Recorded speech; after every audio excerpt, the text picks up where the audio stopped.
YouTube, welcome back to the channel. If you missed my last video, check me out. All right, I'm gonna see if I can throw the link in the description. But with that said, thank you for coming back to see me.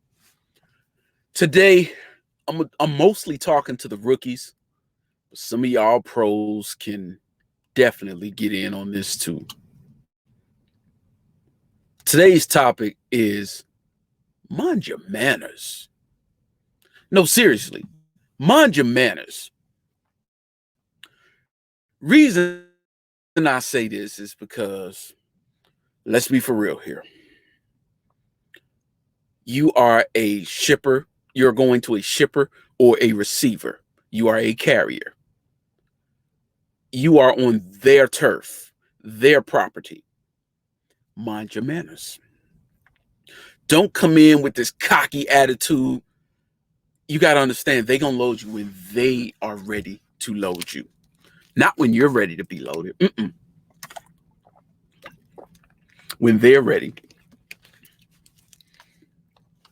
You don't want to be the guy that pissed off the person who's loading you and assigning you to a door. You don't want to be that guy. And I'm going to give you a couple examples, just a little anecdote. But recently I was at a shipper. I was 30 minutes late. I came in, I said, ma'am, look, I know I'm late. I apologize. I had a rough time. I understand if you can't get me loaded right away. Whenever you can, I would greatly appreciate it. She said, oh, yeah, no problem. You know what? Go right there to door 12. I'm gonna knock you out right now. Oh, I surely appreciate it. Oh, no problem. Before I could leave, this guy comes in there. He's cussing and fussing. Why you ain't get me in the goddamn door? Look, I've been here for hours, okay? When I came in, I told you I only had 7 hours on my clock. All I had was 7 hours on my clock. I've been here for 5 hours. Well, sir, you were late. It was about 5 minutes. It was 5 minutes late. Since you're late, we have to work you in. And all these other people were on time, even though I wasn't. They were on time. So I backed into the door. Their policy was, you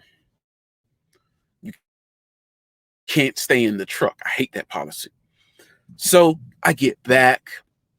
And when I came through to get, when I was loaded, came to get my bills, I said, I really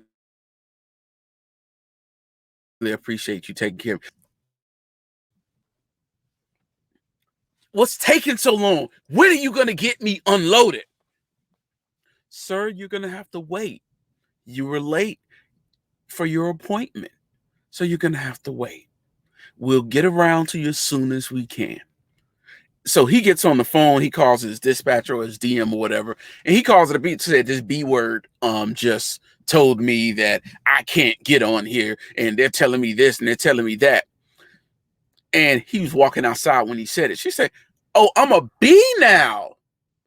I'm going to show you a B. I'm going to show you how big of a B I can be. I said, uh-oh, he messed up. She said, oh, he don't know how bad he messed up. He's going to run out of hours because he said he had 6 hours, 6 or 7 hours. I just came in. When he came in, I was just 1 hour into a 9-hour shift. So I'm going to make sure he doesn't get loaded. And I'm going to make sure he doesn't come back here. So he's going to be mad, but he can be mad all he wants. I was going to put him in after you. However, since he wants to show his ASS, you know what I'm going to do? I'm going to wait for that next truck to come in. It's a next truck coming in 2 hours. I'm going to have them come in and they're going to take his place. And then if he still comes in, every time he comes in with an attitude, I'm going to stretch it out even further. But since he called me out my name, he's not getting loaded today. He can try tomorrow morning. So, long story short, these people can control when you get loaded. Because his dispatcher called the lady. I was still in the office. I was being nosy. I ain't even going front. His dispatcher called the lady. And she said, Yes, he's here. Yes, we could have loaded him, but I'm just going to be honest with you. He don't know how to talk to me. He called me out my name. He called me the B word. And since he wants to be like that, I figured I would show him a B word.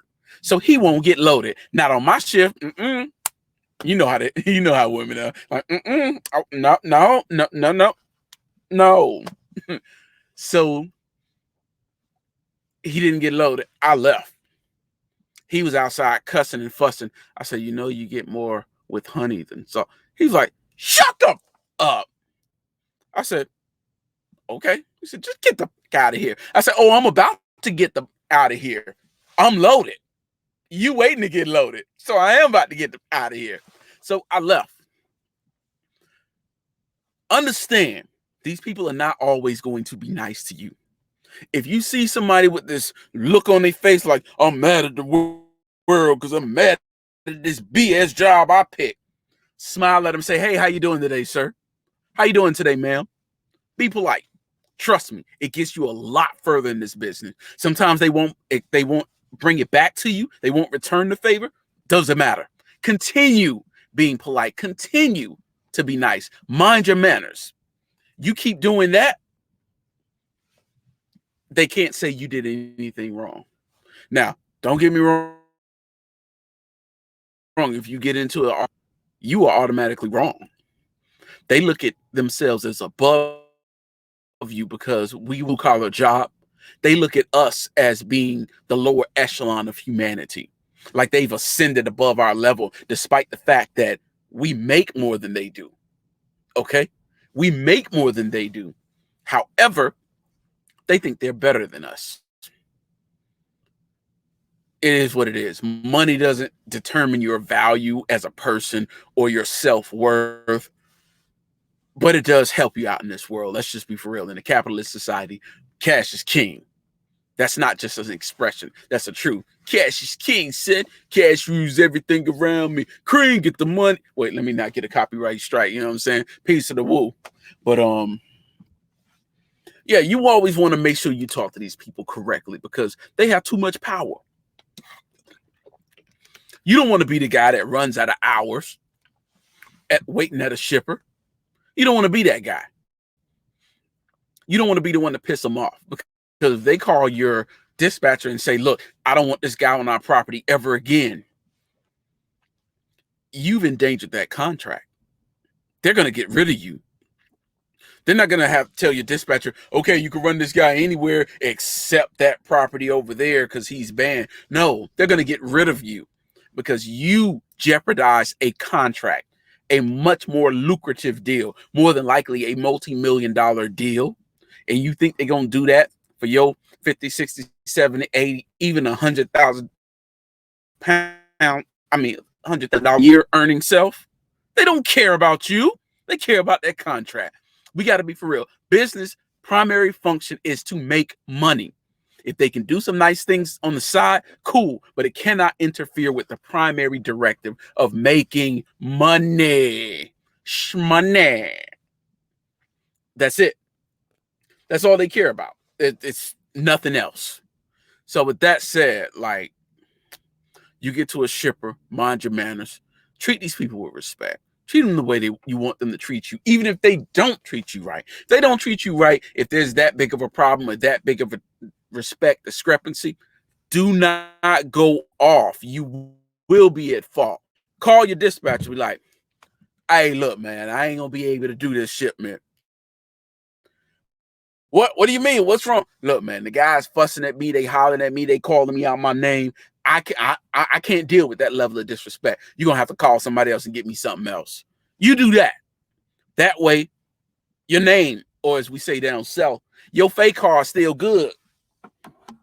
Your fake car is still good means your name, your reputation is still good. You don't want to mess that up. Not for anybody. Period. So with that said, watch how you talk to these people. Don't let them talk to you any kind of way, but at the same time, don't respond in kind, because then when people on the outside are going to be looking like, another truck driver. I see that. I see why. Yeah. But check me later. I'm going to do another video on why people hate truckers and why people think truckers are dumb. It's the same video, but I'm going to talk about it next time on the Gideon channel. Take it easy, y'all. Y'all have a good